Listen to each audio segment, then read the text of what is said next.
Saudações aos amigos da TV Amergues, fazemos votos de muita paz. Hoje nós vamos falar um pouquinho sobre a culpa e a responsabilidade na visão da mentora Joana de Ângeles. Os conflitos de culpa têm um papel muito importante na gênese dos transtornos mentais, físicos e espirituais. Espirituais porque abre campo para a obsessão. Emocionais, porque nós nos martirizamos e ficamos paralisados diante da culpa sem fazer nada. E físicos, porque transformamos em doença, somatizamos.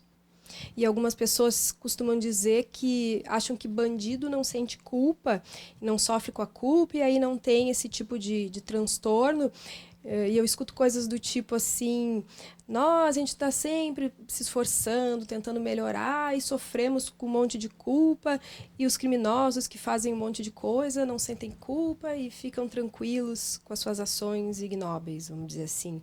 E não é verdade. A gente que trabalha com saúde mental, que já teve a oportunidade de atender em internações pessoas envolvidas com crime, que muitas vezes internam para tratar a dependência química, por exemplo, a gente vê que bandido tem muita dificuldade de dormir, assaltados por pesadelos terríveis.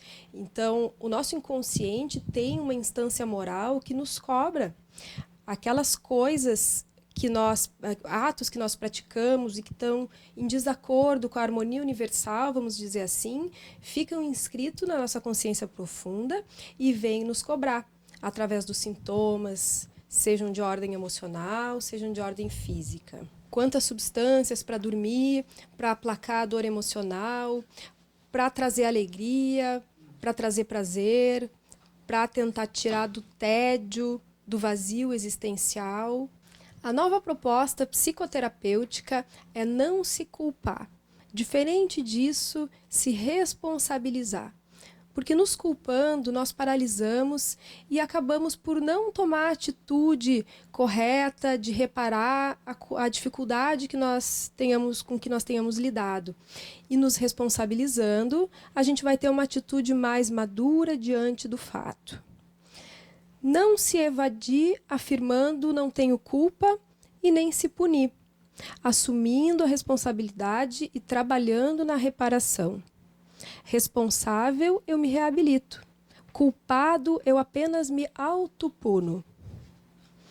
E não temos o direito de ficar punindo a nós mesmos. Precisamos deixar isso à justiça, a encargo de Deus.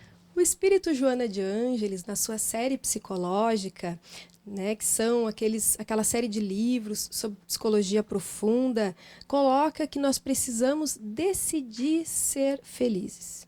Que nós podemos e devemos ser felizes. Precisamos nos empenhar em tornar a vida agradável para nós e para os outros e tornar mesmo o sofrimento um estímulo à superação. Que precisamos ser cada vez mais otimistas, vendo o aspecto positivo em tudo, porque nós temos a liberdade de escolha. Nós percebemos a realidade conforme a nossa realidade interna. Se sofremos agora, colhemos o efeito do passado. Por isso que é tão importante nós persistirmos no bem, não dando espaço para os queixumes, para que nós possamos construir um amanhã de plenitude. No livro Momentos de Saúde, a mentora Joana de Ângeles vai dizer o seguinte: quem se desvaloriza, se desmerece e se invalida, fica na retaguarda. É necessário que te envolvas com o programa divino. Todo aquele que se não envolve positivamente, nunca se desenvolve. Ninguém tem o destino do sofrimento. Ele é resultado da ação negativa, nunca causa. Ninguém há que se encontre fadado à desdita. Renovando-se, altera-se-lhe a paisagem para o futuro, mediante o que elabore na área dos desejos mentais. Há uma grande diferença, então, entre a culpa tormentosa, que gera conflitos internos, e aquela que favorece a reflexão e a reparação. É a essa última que Joana de Ângeles chama de responsabilidade.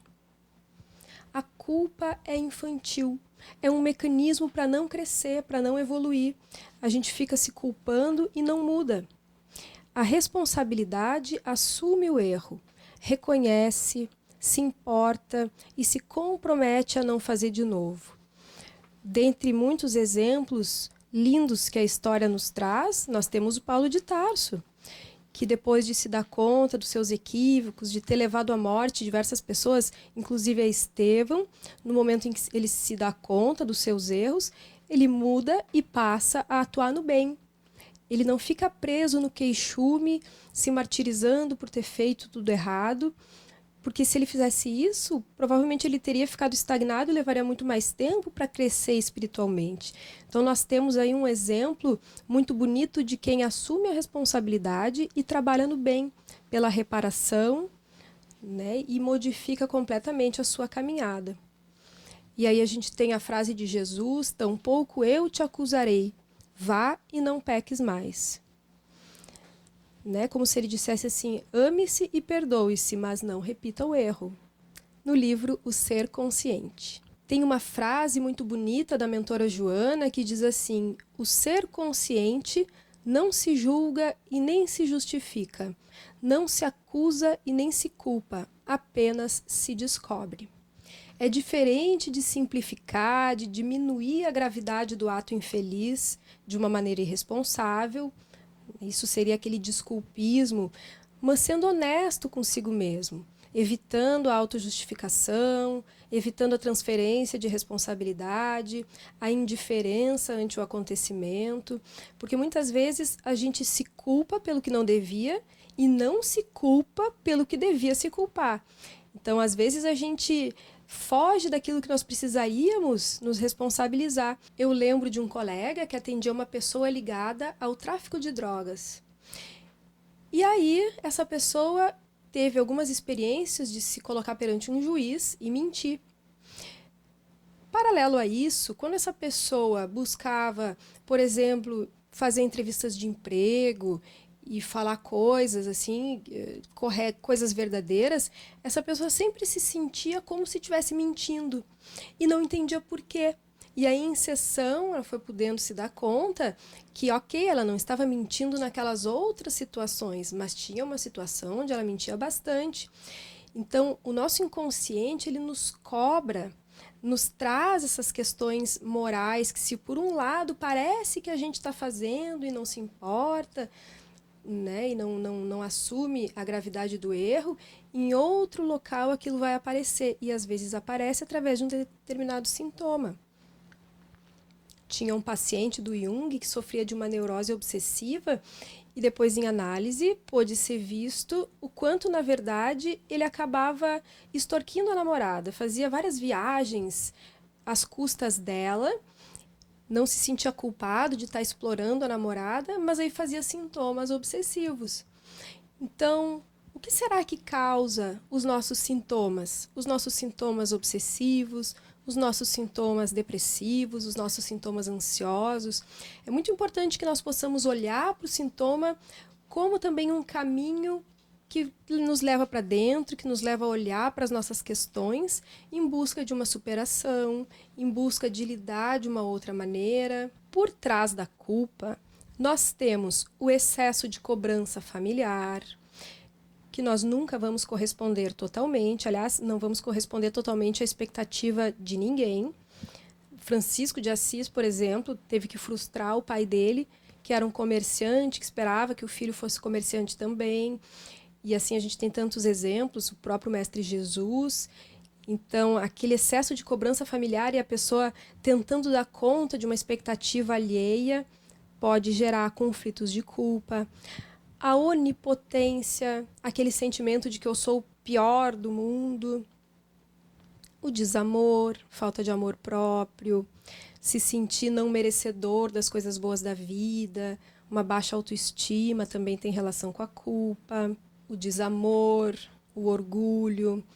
Eu acompanhei uma situação de uma senhora que era sustentada pelo ex-marido. Ela tinha muita raiva porque o ex-marido tinha traído ela e o ex-marido provavelmente se sentia culpado por isso, então sustentava ela há vários anos. E ela tinha um grande conflito e sintomas depressivos e também não sabia por quê. Então ela também explorava por raiva e por essa mágoa pelas coisas do passado, mas permanecia vinculada a ele, fazendo sintomas. Então, como é importante poder se dar conta dessas coisas, porque era uma maneira de não se permitir se libertar. A ignorância também tem relação com a culpa, de acreditar emocionalmente num peso descabido para determinada coisa. E também o excesso de consciência. Às vezes o espírito se reencarna com um medo muito grande de errar na atual encarnação, por ter errado nas outras, como é natural, a gente erra bastante ainda na fase em que nos encontramos, e às vezes algumas pessoas se reencarnam com esse medo muito grande de errar, com essa cobrança de si muito grande, e esse excesso de consciência acaba fazendo com que a pessoa paralise. Não quer errar, então às vezes acaba não fazendo nada com medo de errar. E é melhor errar tentando crescer do que enterrar os talentos na terra, como a própria parábola de Jesus nos ajuda a refletir. Então a gente vê que culpa demais tem a ver com baixa autoestima, com julgamentos negativos, que muitas vezes faz com que se desconte na sociedade através da revolta, ou em si mesmo, através da depressão, da ansiedade. E a culpa de menos evidencia uma falta de capacidade de empatia, uma falta de código moral interno. Para a libertação da culpa, nós precisamos inicialmente identificá-la.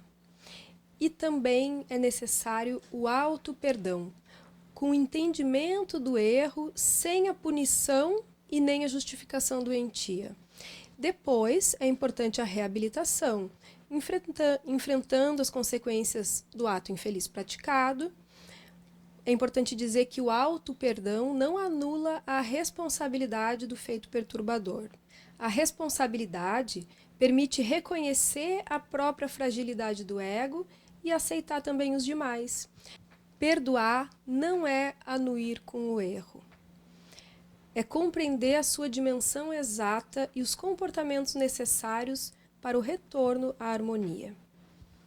Para que nós nos libertemos da culpa, é necessário muita humildade, amor, poder aceitar os erros e reconhecer a nossa pequenez, que nós não somos perfeitos e devemos ter uma atitude honesta e responsável, confiar que as coisas podem ser reparadas, fazer o que está ao alcance das nossas mãos, deixando os erros no passado e nos modificando agora, porque a vida é regeneradora e positiva.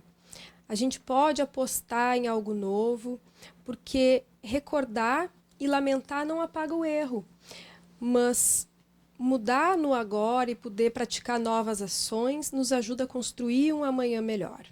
Joana de Ângeles diz o seguinte: as lembranças negativas entorpecem o entusiasmo para as ações edificantes. E segue dizendo: reabilita-te do erro através de ações novas que representem o teu atual estado de alma. A soma das tuas ações positivas quitará o débito moral que contraíste perante a divina consciência. Então, que nós possamos, sem uma fixação heróica no fazer excessivo e compensatório, mas no poder ser de uma maneira muito humilde, ser cada dia um pouquinho melhor, substituindo os pensamentos negativos por frases positivas, sendo úteis, nos sentindo úteis. Joana de Ângeles fala que quem é solidário jamais fica solitário. E trabalhar no bem mesmo por entre lágrimas. Essa é talvez uma das mensagens muito bonitas do Espiritismo, para que nós possamos reconstruir a nossa trajetória, construindo um amanhã de maior paz, de maior alegria. Porque se nós colhemos frutos amargos hoje, podemos fazer a sementeira para o amanhã, para que possamos colher então com uma maior consciência. Desejamos que a paz de Jesus nos envolva a todos e até breve.